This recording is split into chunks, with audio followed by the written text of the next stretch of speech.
తులసీదాసు గారు ఎంత పొంగిపోయారండి, ఏమి భక్తి భావన.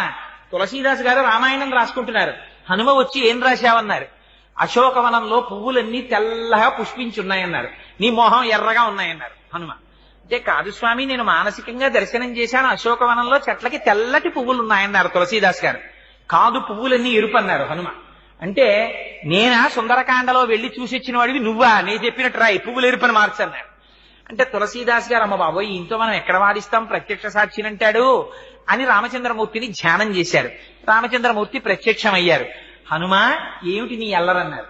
స్వామి, అశోకవనంలో పువ్వులు తెల్లగా ఉన్నాయని రామాయణం రాస్తున్నాడు తులసీదాసు, నేను చూసినప్పుడు ఎర్రగా ఉన్నాయి పువ్వులన్నీ అన్నారు. అంటే స్వామి అన్నారు, అల్లా అనకు, ఆ ఋతువులో అప్పుడు పూసిన పువ్వులు తెలిపే, నీకెందుకు ఎర్రగా కనపడ్డాయో తెలుసా, ఆ చెట్టు మీద కూర్చుని కిందకి చూసావు మీ అమ్మని, క్షితిక్షమా పుష్కర సన్నిభాక్షి యరక్షిత రఘవ లక్ష్మణాభ్యాం సారాక్షసీభి వికృతేక్షణాభి సంరక్షిత సంప్రతి వృక్షమూలే. మా అయ్య రామచంద్రమూర్తి భార్య రాక్షసల కాంతల చేత పరివేష్టింపబడి ఒక చెట్టు కింద ఒక్క పట్టుబట్ట కట్టుకుని ఇలా ఉండిపోవడం 10 నెలల నుంచి అని కోపంతో చూశావు. నీ కన్నులు ఎరిపెక్కి తెల్లటి పూలు ఎర్రగా నీ కనబడ్డాయి హనుమ, పువ్వులు తెలిపేలా రాయిని అన్నారు.